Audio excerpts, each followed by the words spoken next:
Bismillahirrahmanirrahim. Lesson 30. This is the final lesson of Ahsanul Qawaa'id. So before we proceed with this lesson, let's go over the mud chart. So we learned that there are two types of mud, Madul Asli and Madul Far'i. What is Madul Asli?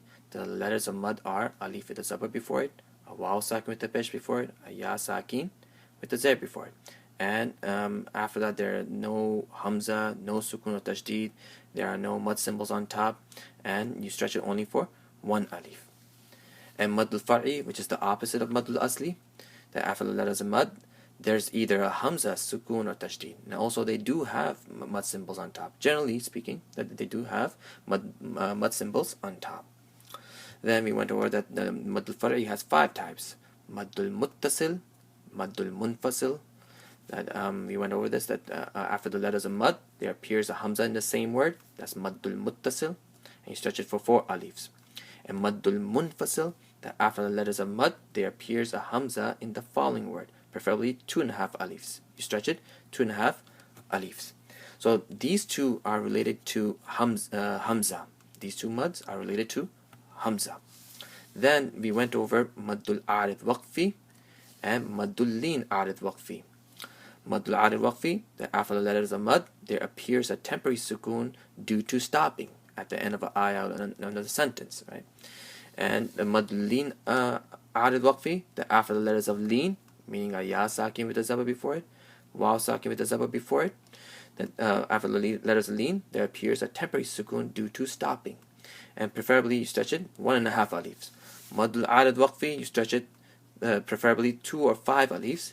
And Maddul Lin Arid Waqfi, you stretch it 1.5 alifs. It's preferable to stretch it 1.5 alifs. So these two rules are related to the end part of the ayat, the end of an ayat or the end of a sentence.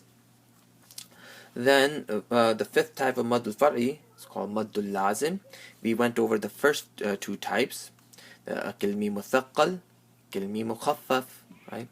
Kilmi Muthaqqal, that after the letters of mud, there appears a tajdeed in the same word, right? So after the letters of mud, there's a tajdeed in the same word, right? And Kilmi Mukhaffaf, that after the letters of mud, there appears a permanent sukun in the same word. What do we mean by permanent sukun? Meaning that sukun will never go away, right? And for this, there's only one example in the whole Quran, right? There's only one example in the whole Quran. Al-ana. So, and both of these, you stretch it 3 or 5 alifs, right? And we also mentioned that muthaqqal is something which is related to tajdeed. Mukhaffaf is something which is related to a permanent sukun, right? Now these two rules are such, you can only find it in those words which are not the letters of muqatta'at, which is today's lesson. Letters of muqatta'at, huruful muqatta'at, right? So these two rules, you cannot find. You can find it only in those words. You can only find it in those words which are not huruful muqatta'at, right?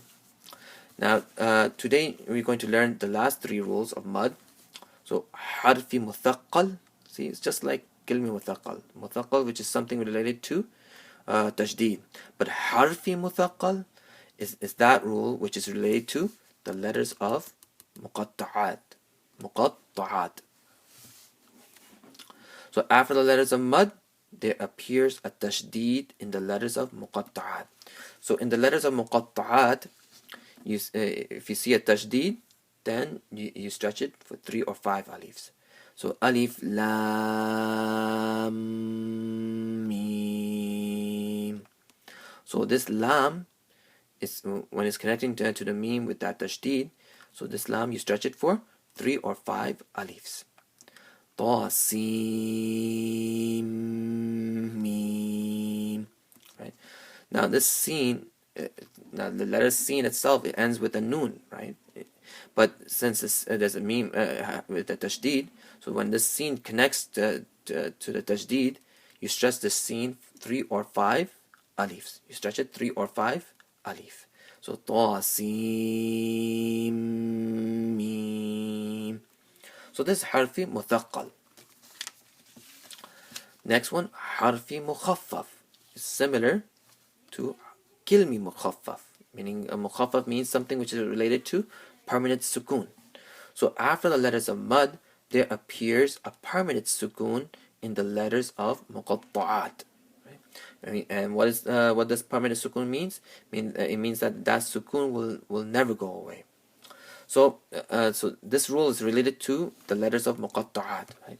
So if you look at this example, qaf, that's one of the letters of muqatta'at. Right?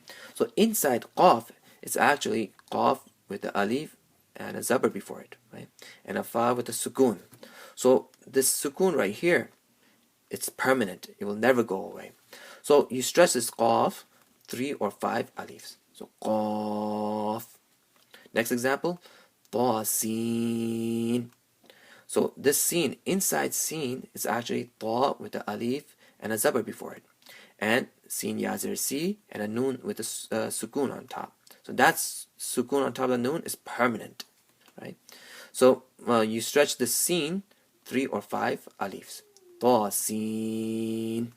So ta has a kari zabar. That you stretch it 1 alif. It's madul asli. But sin, that's harfi mukhaffaf. That's harfi mukhaffaf. So you stretch it 3 or 5 alifs. So these these 4 type of madul lazim are such, you stretch it 3 or 5 alifs. And remember, the first two, kilmi mutaqqal and kilmi mukhaffaf, are related to those words which are not huruf al-muqatta'at, or the letters of muqatta'at. And the next two, harfi mutaqqal and harfi mukhaffaf, are these two rules are such that they're related to those words which are huruf al-muqatta'at, the letters of muqatta'at. Lin lazim, this is also related to the letters of muqatta'at, but it's a little different. After the letters of lin, what is lin? We mentioned this before. A ya sakin with a zabar before it, a waw sakin with a zabar before it. Right? That's the letters of lin. So after the letters of lin, there appears a permanent sukun in the letters of muqatta'at. Permanent sukun meaning that sukun will never go away. So if you look in this example, this ayn right here, inside ayn there is a ya sakin with a zabar before it, and after that there's a permanent sukun. So now how long do we stretch this for? The duration is 3 alifs or 2 alifs. The last 4 mad that we went over that are such that we stretch it 3 or 5 alifs. But this one, it's either 3 alifs or 2 alifs. So when we say this, we say like this: Kaf ha ya ayn sad. So ayn, you stretch it either 3 or 2 alifs. The kaf and the sad, these two you stretch it 5 alifs, 3 or 5 alifs. And the ha and ya, both of them, they have kari zabars. You stretch that 1 alif each. So alhamdulillah, we went over all the rules of mad. So inshallah in the next lesson we will proceed with reciting all the letters of muqatta'at.